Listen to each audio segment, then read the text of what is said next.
Hey guys, I'm Alex. Tonight, we're diving into the servant who declined freedom 3 times, a slow, meditative story about what it means to be free, and why some of us never walk through the open doors right in front of us. Welcome to Stillness and Strength Channel, my quiet little corner of the internet where we breathe, reflect, and return to what truly matters. The world may not be yours to control, but your mind, that's your kingdom. So before you get comfortable, take a moment to like the video and subscribe, but only if you genuinely enjoy what I do here. And let me know in the comments where you're listening from and what time it is where you are. I love knowing who's on the other side of this quiet night. Now, dim the lights, maybe turn on a fan for that soft background hum, and let's ease into tonight's journey together. You step into the room. The energy hits you before the door even shuts behind you, a thick, buzzing atmosphere charged with everything unspoken and all too loudly expressed. People talk over each other. A chair screeches across the floor. The air feels tight, like it might snap in half if someone says the wrong thing. No one notices you, not really. They're too entangled in their own storms, but you feel it. The pull to join in, the twitch of tension in your jaw, the way your chest subtly tightens in defense. You are in a room full of chaos, and yet here's your moment. Not to fix, not to control, not even to flee, but to breathe. You don't need to announce it. You simply let your breath become heavier, slower. You bring your attention down into your body, the weight of your feet, the feeling of fabric on skin, the air as it enters and leaves your nostrils, one breath, another. And slowly, like fog clearing from a mirror, something becomes visible. Not out there, but within. There's a space inside you that remains untouched. It's not the kind of calm that's passive, fragile, or naive. It's a calm that watches, that waits, that understands the waves will rise and fall, but you are not the waves. You are the ocean floor. It's easy to forget that. In chaos, the body reacts before the mind can think, a primal inheritance. But you are no longer only body. You are no longer only reaction. Philosophy, like practice, has offered you another way to pause, to notice, to respond if needed, not from fear but from clarity. Seneca once wrote, "A man who suffers before it is necessary suffers more than is necessary." And you've done that, suffered in advance, panicked at what hasn't yet arrived. But tonight, you remember. Most storms pass not because you conquer them, but because you stop feeding them. Your breathing steadies. You don't speak. You simply stand or sit, it doesn't matter. What matters is that you've chosen not to add to the noise. And strangely, mysteriously, your stillness becomes its own presence. Not aggressive, not defensive, just there. Someone glances at you just briefly, like they're trying to locate something. Maybe they don't even know what, but you do. They're looking for ground, and you found yours. This is what it means to anchor, not to be unmoved, but to return again and again to what matters, to what's real, to what's within your control. The Stoics didn't promise a life without turmoil, but they promised this, that your mind, rightly trained, could be an island of calm in any sea of madness. You begin to observe the room now with a different gaze. There's less judgment, less heat. You notice how everyone is fighting ghosts. Someone's fear of failure dresses itself as anger. Another's grief slips out as control. You see it not as threat but as pain. And pain doesn't always need correction. Sometimes it just needs space. What would happen, you wonder, if you gave up trying to change them? What if your power wasn't in changing the room, but in not letting the room change you? A glass falls. A voice spikes. A story you don't know is unfolding, but you know this much. You're no longer pulled along by every ripple. Your breath has become the metronome. Your body has softened its grip. And your mind, at least for now, remembers that chaos outside is not chaos inside unless you let it in. You're not escaping reality. You're seeing through it. And in that vision, you start to feel the faint outline of peace. Not because things are okay, but because you are, just this moment, just this breath, just this calm. And so you remain, not passive, present. The storm outside grows louder. A voice rises like a wave crashing against the brittle edge of someone's patience. Another voice follows, sharper, faster, one overlapping the next in a messy, tangled chorus of ego, injury, and unfinished stories. The room is alive with movement, hands gesturing, feet shifting, eyes darting. It would be so easy to get swept up in it. But you don't, because something inside you has begun to remember. Peace isn't what happens when everything goes your way. Peace is what remains when nothing does. You take another breath steady. It's like building a small cabin in the woods right in the middle of a thunderstorm. Outside, the world rages. Inside, there's a fire, a cup of tea, a quiet chair. You've chosen to take shelter in the one place no one can break into, your attention. And it's here, in this inner refuge, that you begin to feel the difference between reaction and presence. You hear someone insult someone else, maybe even you. You notice the familiar tug in your gut, that ancient instinct to fight, to defend, to protect your fragile sense of self. But then you do something most people never even think to try. You pause. The space between the sound and your response stretches wider, a silence, a beat. And in that gap, you remember Marcus Aurelius writing to himself late at night. You have power over your mind, not outside events. Realize this, and you will find strength. This moment, this loud, clattering moment, is an invitation. You don't have to attend every argument you're invited to. You don't have to pick up every emotional weapon handed to you. You don't have to become what surrounds you. Instead, you let it move past you, like wind through tall grass. Not because you don't care, but because you care enough to be free. The others don't know what you're doing. They might think you're zoning out, disengaging. But you know the truth. You're choosing what enters your mind and what doesn't. You're practicing one of the most difficult arts of all, non-reactivity. It's not suppression. It's transformation. You feel a warmth in your chest, not from approval or control, but from the realization that you are, in this moment, sovereign. It's the kind of power that doesn't shout. It doesn't demand anything. It simply exists quietly, confidently, completely.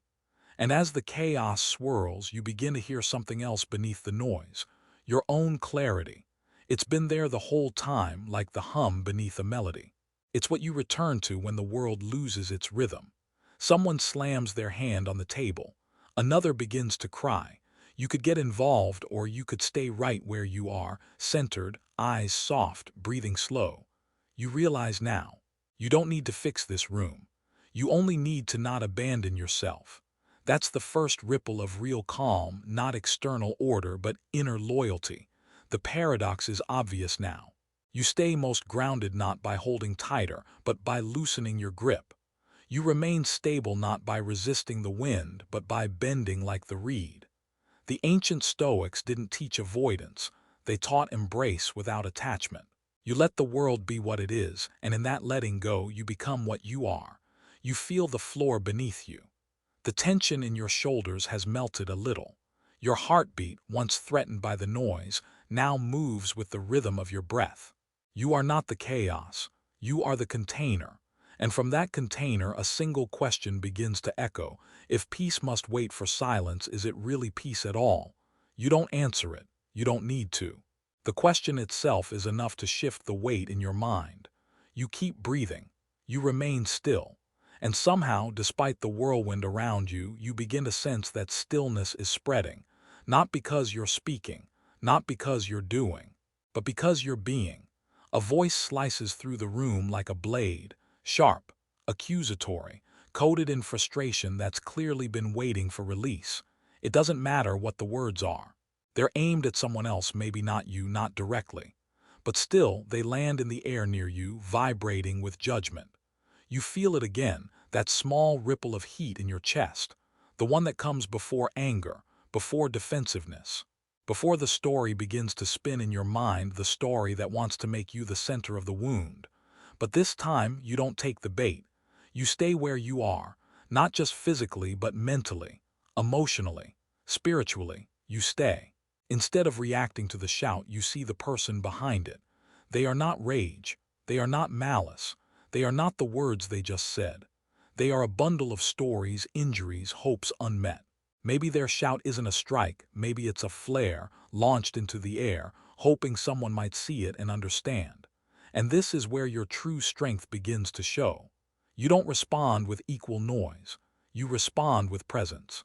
You let your eyes soften, not in pity but in recognition. You don't know the whole of their pain, how could you? But you know what it's like to hurt. You've shouted before too.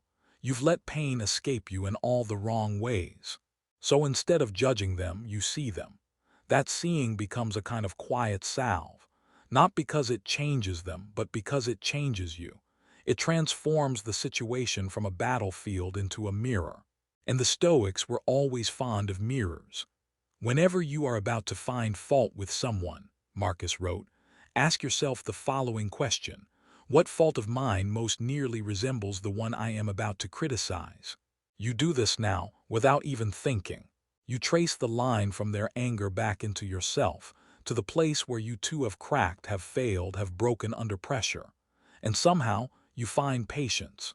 You don't excuse the behavior. You don't allow yourself to be mistreated. But you refuse to dehumanize them just to justify your own irritation. That's a kind of nobility few ever discover. You've become the still point in a turning world, not because you're indifferent, but because you've learned to see clearly. And clarity brings a strange kind of tenderness, a calm that isn't cold but warm with understanding. One of them turns to you. Maybe they say something cruel. Maybe they try to provoke a reaction.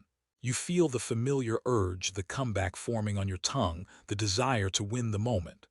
But you remember now, not all battles are worth winning, and not all victories are wise. You look at them, fully present, and say nothing.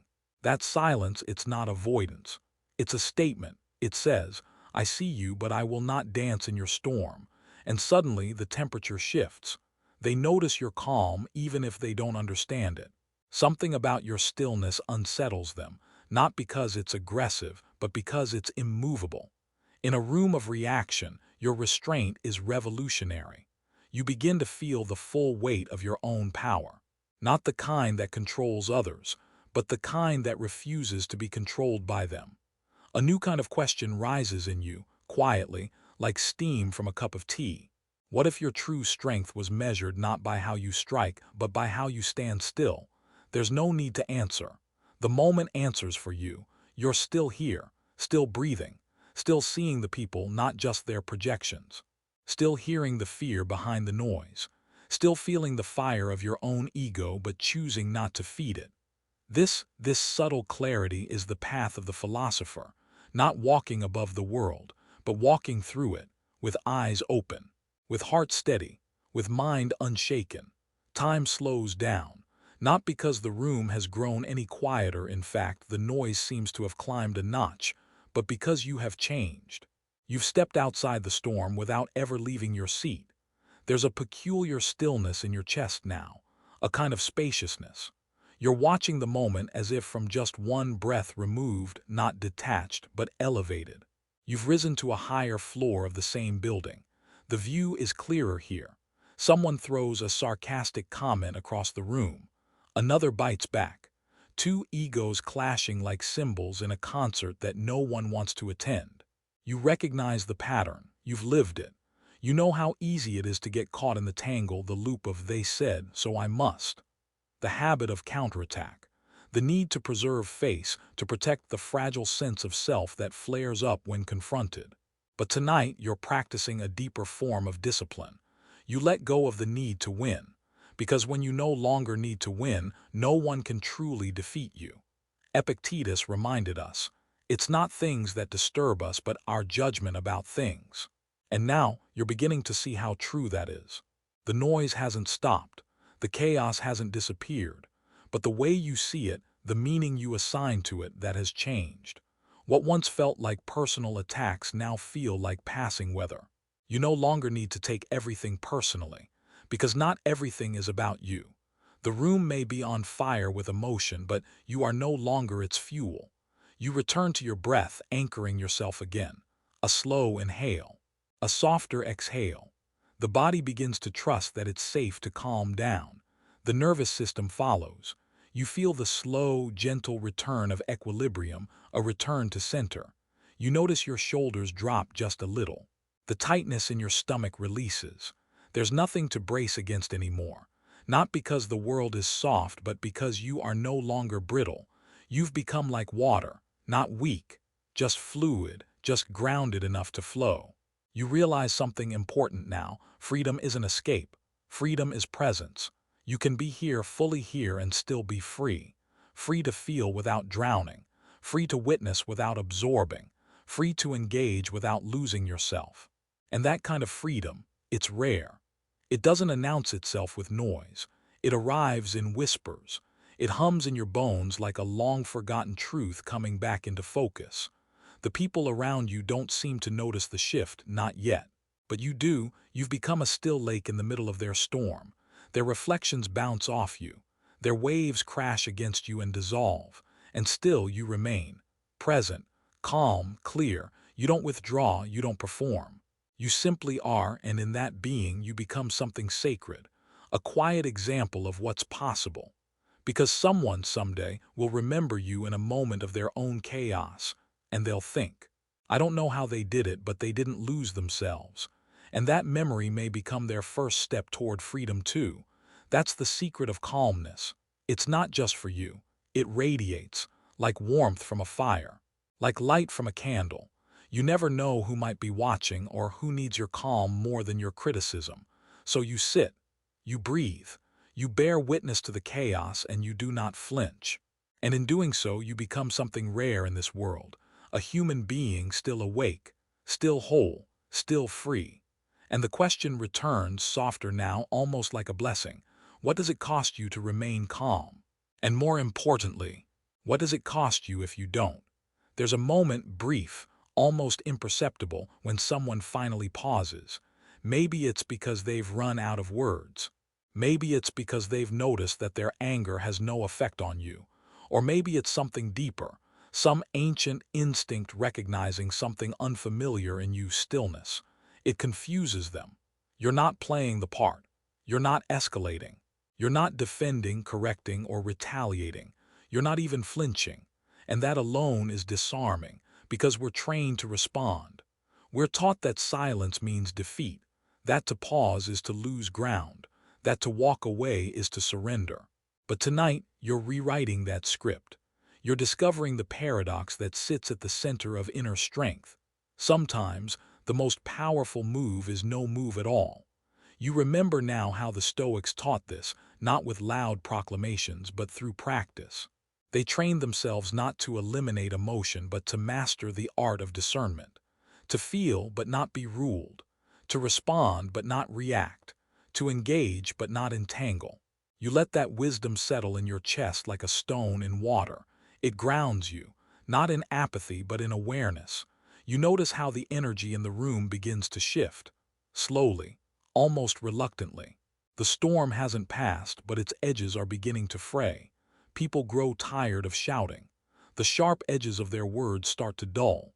There's a sense of fatigue not just in them, but in the very atmosphere. And that's the thing about chaos. It burns fast, but calm endures. It always does.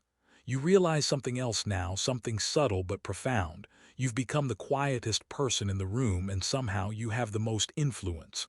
Not by force, not by persuasion, but by example. There is a strength in you that no one gave you.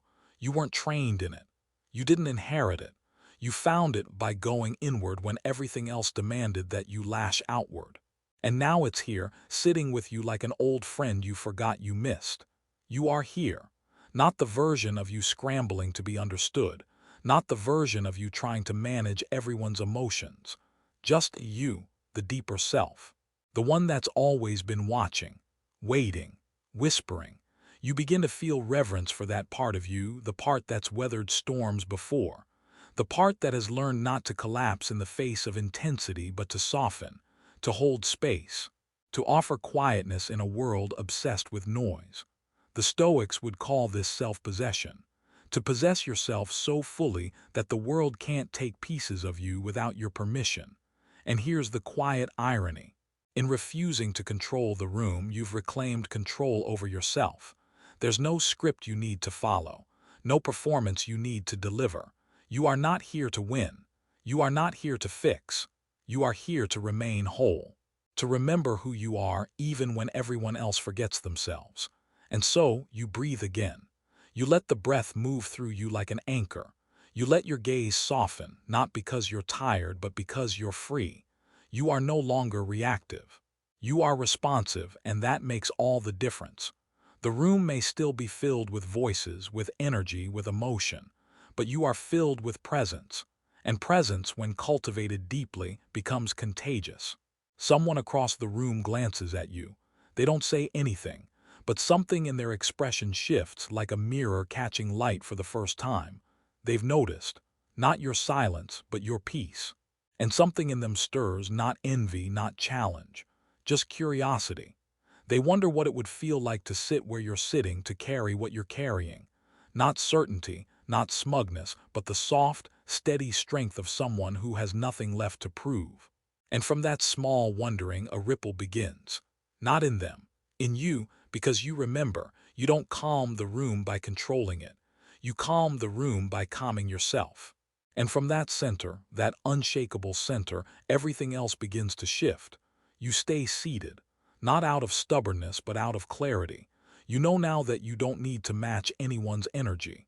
That has never been your job. Your only responsibility, your only sacred duty is to tend the fire inside you, to keep it warm, not wild. Across the room, the noise has fractured into side conversations. Less shouting now, more muttering. The storm hasn't vanished, but it's moved on, looking for someone else to feed it. You've stopped being fuel. There's a peculiar peace in that. You sip from your water, not because you're thirsty, but because it reminds you of how simple the present moment can be when it isn't crowded with narratives. That's the thing about chaos, it thrives on stories, not the healing kind, the hungry kind. The kind that whisper, you're not safe, you must defend yourself, you're being judged, you have to respond. But here, in the stillness you've chosen, those stories hold no power. You've replaced them with a deeper knowing, a kind of inner anchoring that doesn't rise or fall with the noise outside. This is where Stoic philosophy becomes more than theory. It becomes breath, practice, muscle memory. It's not about quoting Epictetus or memorizing Marcus. It's about becoming the kind of person who lives their teachings without needing to name them. And tonight, you've done just that. You've remembered the difference between reaction and response and chosen the latter. Response implies time, space, choice. Reaction is reflex. It belongs to the limbic brain, the old wiring that just wants to survive. But response, that's the signature of a conscious mind. You've paused long enough to choose, and in that pause you've reclaimed your freedom. It's tempting now to think about what's next, what you'll say if they bring up your name, whether you should explain yourself, whether it's worth clarifying your position. But that's just your ego again, that part of you that still wants to be right or liked or at least understood. And you smile at it, not with contempt but compassion. Because that part of you isn't the enemy. It's just scared. It's just trying to protect you in the only way it knows how, by shrinking you into defensiveness. But you don't shrink anymore. You expand. Not outward into confrontation, inward into awareness. You're reminded of a line from Seneca. We suffer more in imagination than in reality. So tonight you choose reality, not the imagined scenarios or rehearsed comebacks.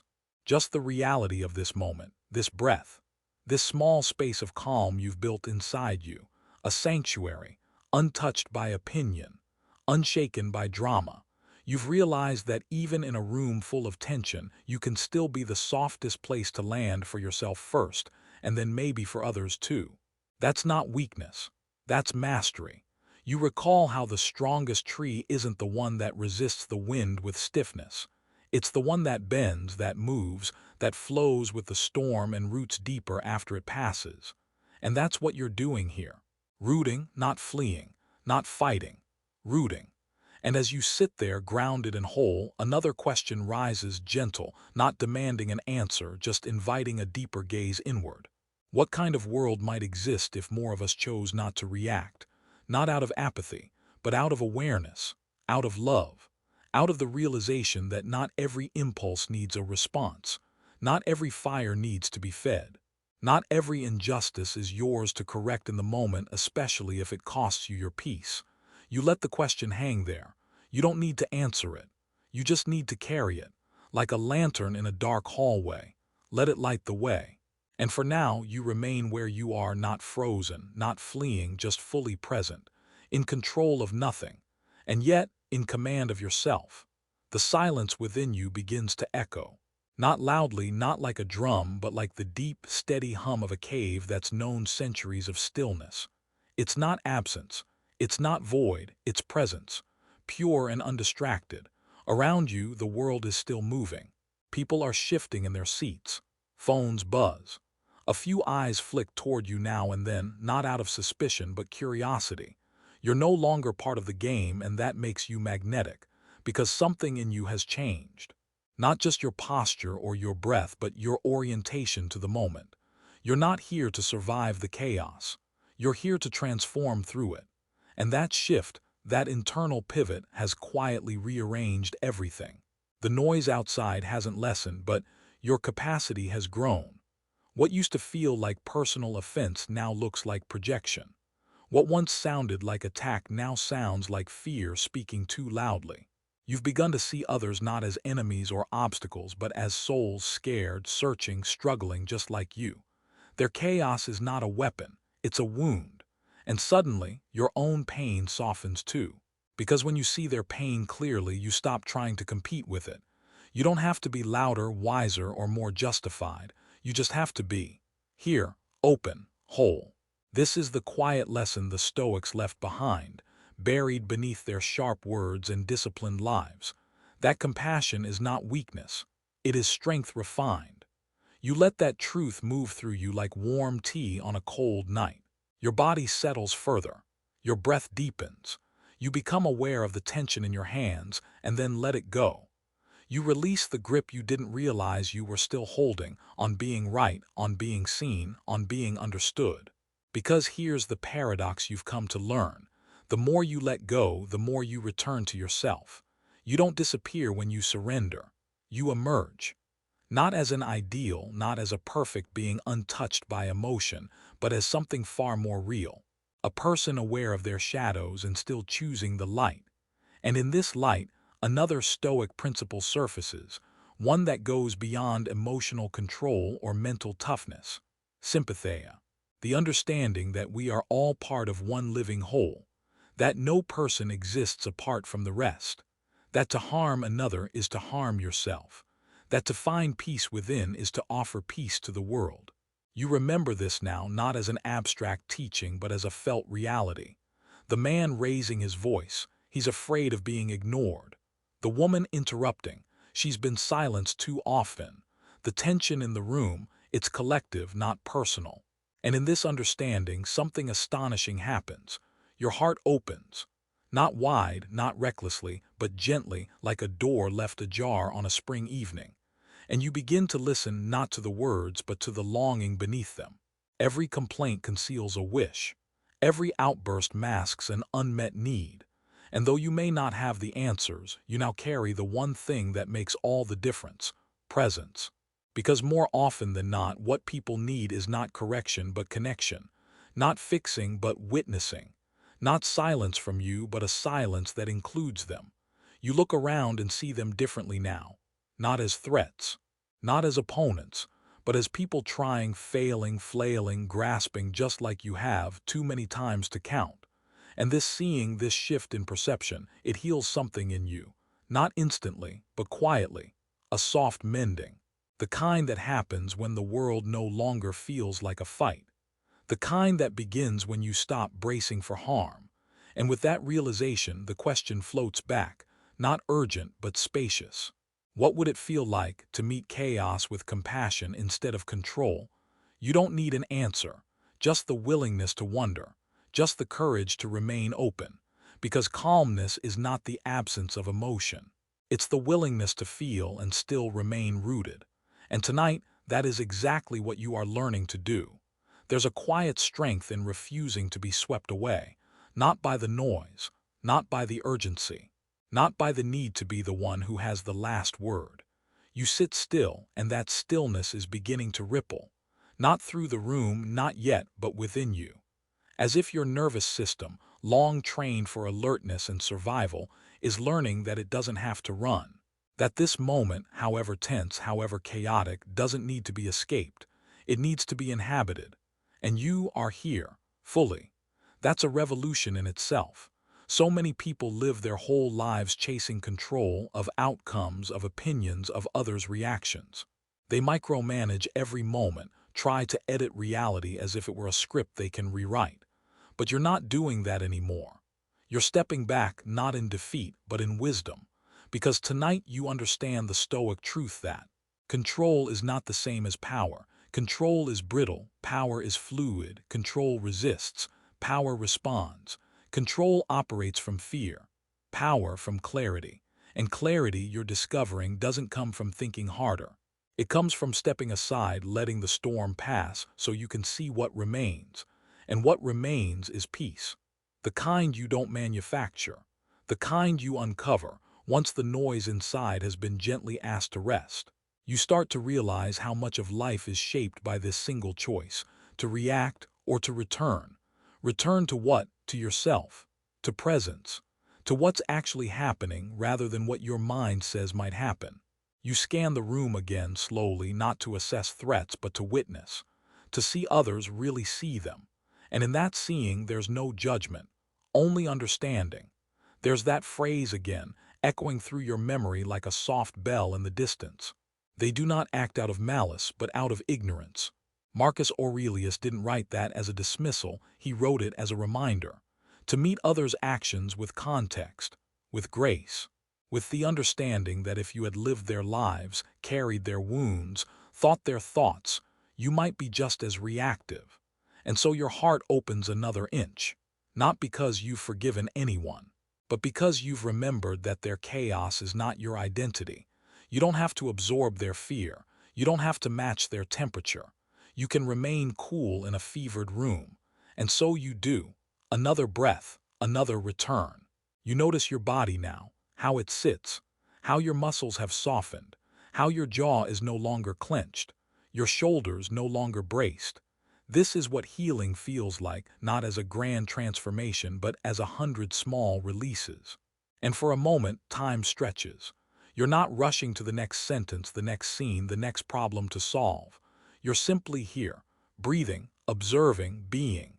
And in this space, this widening, another principle makes itself known. Not through words, but through sensation. You are only as free as you are unattached. It lands in your chest like a slow exhale. Unattached to outcome, unattached to being liked, unattached to being right, not indifferent, but no longer dependent. There's a difference, and that difference is everything. Because the moment you stop trying to bend reality into your liking, you meet it as it is. And in that meeting, something new becomes possible. Peace with the world, not just peace despite it. You don't need everyone to calm down for you to remain calm. You don't need closure to rest. You don't need agreement to know your truth. And maybe that's the invitation tonight. To let go of needing the room to change, and instead, be the stillness that reminds the room how to breathe again. Because that's the deeper truth Stoicism offers, beneath all the discipline and control. You are not here to conquer chaos. You are here to become immune to it, not because you've hardened, but because you've softened so deeply that nothing can shake you from your center anymore. The night has deepened. You notice it not on a clock, but in the way the light shifts in the corners of the room, in the way people's voices grow slower, heavier, less urgent. Even chaos gets tired eventually. Even storms run out of thunder. And you are still here, not untouched but unmoved. You've stayed with the moment long enough to watch it evolve. That's rare. Most people flee discomfort too soon. They interrupt it with distraction, numb it with noise, or rush to fix it. But you've done something different. You've watched it soften. And in doing so, you've learned one of the most overlooked truths in philosophy and life. Peace isn't a thing you chase. It's what arises when you stop resisting what is. So many people make inner peace a project, something to be achieved, earned, accomplished. But what if it's simpler? What if peace is the natural state of your mind once you've removed the expectations that twist it? Right now, you feel that. You're not trying to make anything happen. You're just witnessing the way everything unfolds, and your identity is no longer tied to the outcome. There's a quiet joy in that. Not euphoria, not bliss. Just a clean, steady sense of okayness. Like standing at the edge of the ocean, not needing to name the waves or stop them. Just watching them come, watching them go. And realizing none of them were ever really yours. You take another breath, not to regulate, just to enjoy it. You've come a long way from those first moments, the tensing, the alertness, the readiness to defend. Now your readiness is different. You're ready to do nothing, to allow, to trust that you don't have to solve everything that feels uncomfortable. Because discomfort isn't the enemy, it's the invitation. And you've accepted it. You think of the Stoic idea of amor fati, to love one's fate. Not just accept it, not just endure it, but love it. Embrace it as necessary, as perfect in its imperfection. What if this room, this moment, this mess was exactly the teacher you needed? Not a test to pass, but a doorway. You've stepped through it without fanfare, without applause, but with grace. Because real growth is rarely dramatic, it's subtle, unseen, felt only in the space between one breath and the next. You feel it now.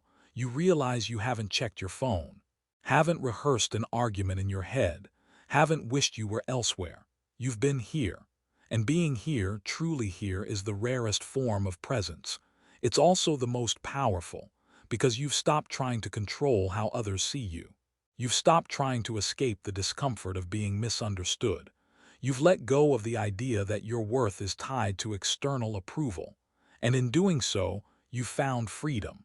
Not the kind stamped with permission, not the kind bought through success, but the quiet kind, the kind that whispers, "You are whole now, nothing to prove, nothing to fear, nothing missing." And this internal state, is what allows you to become a source of calm in a room full of chaos. Not because you have all the answers, but because you no longer need them.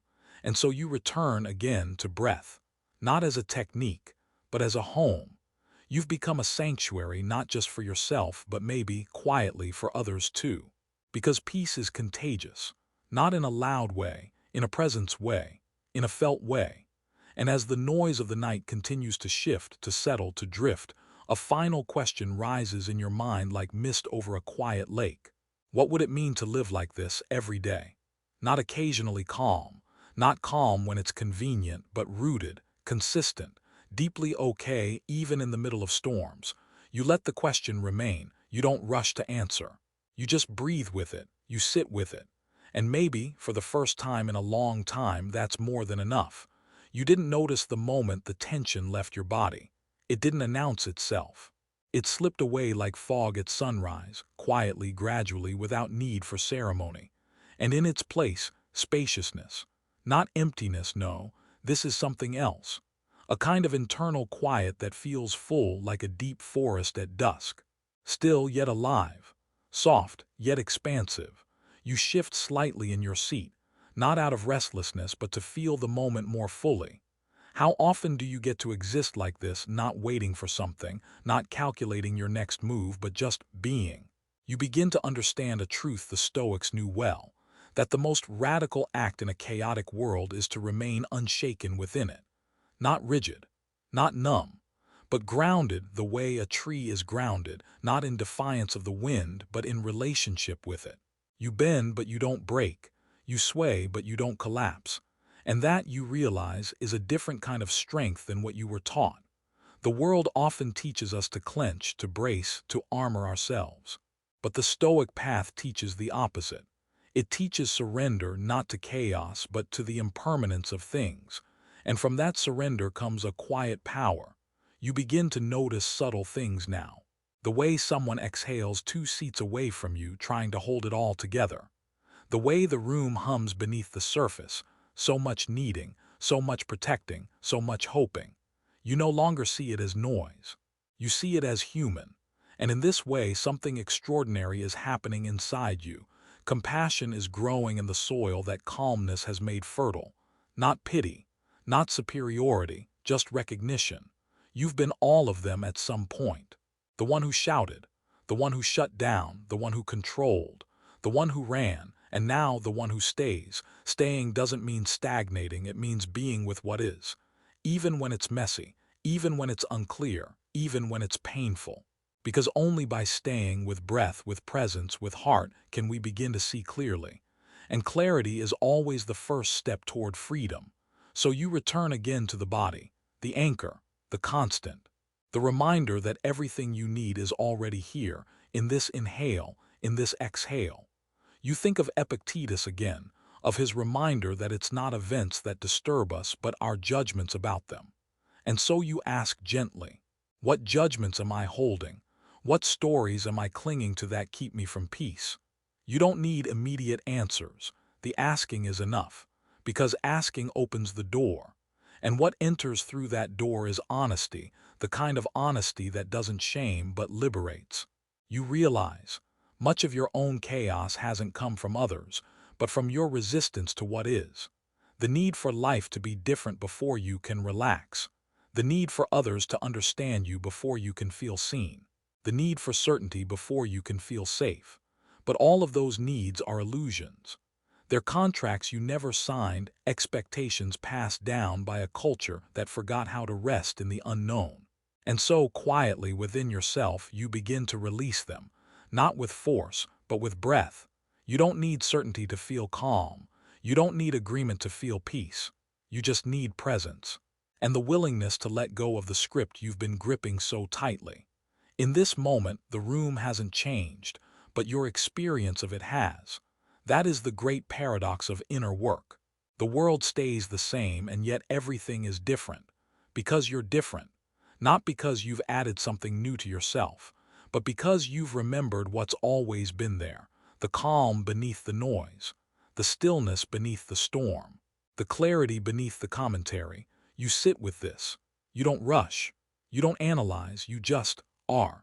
And slowly, gently, a new question rises like the hush that follows a bell.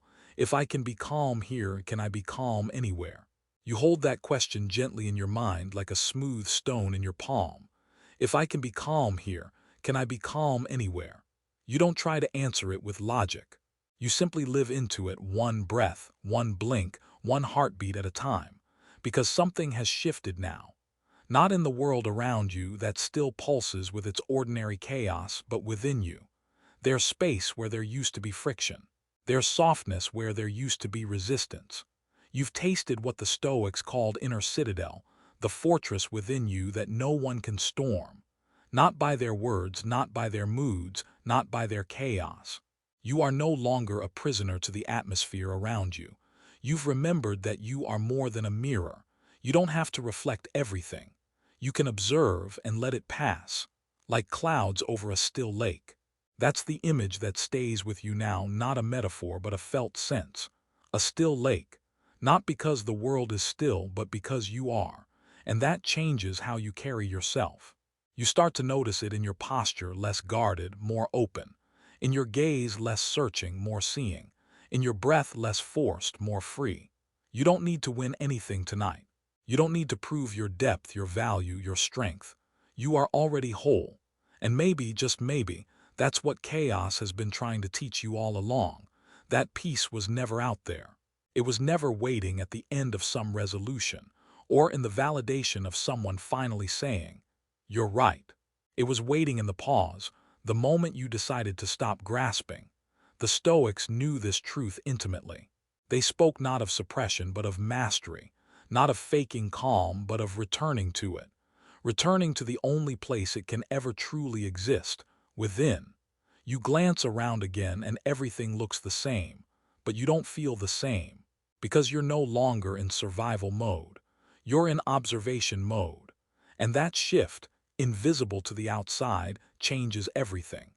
You see that most people in this room are caught in the same patterns you once lived in. Reacting, defending, performing. And your heart doesn't harden toward them. It softens. Because you know how exhausting that game is.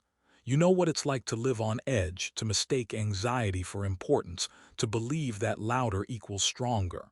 But you also know now deep in your bones that silence often speaks more than shouting ever could. And in that silence, something ancient stirs. A memory, perhaps, not of a past life, but of a deeper self. The part of you that existed before the performance began.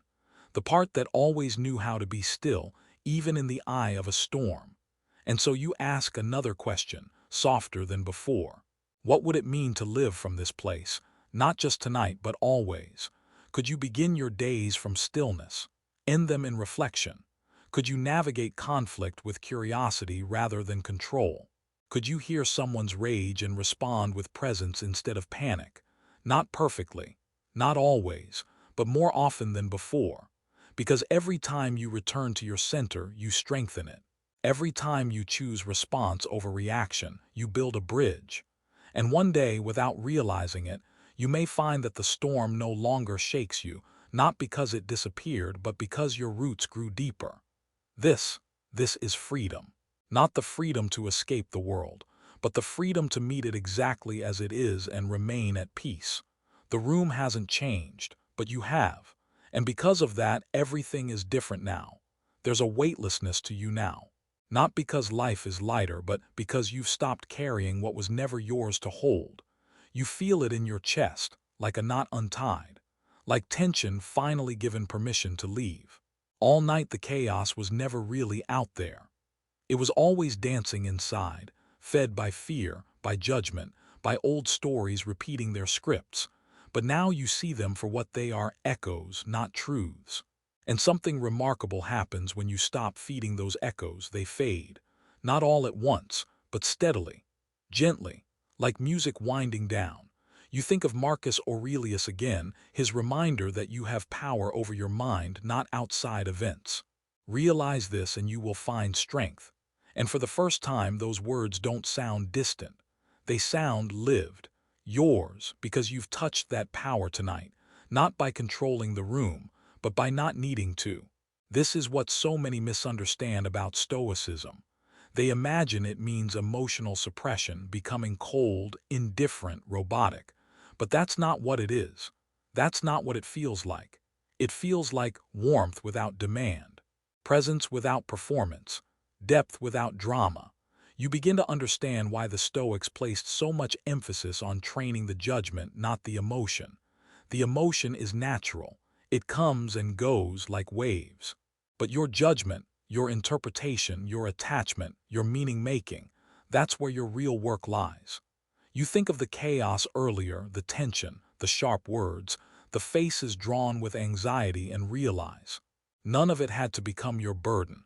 You only made it yours when you believed it said something about you, but it didn't.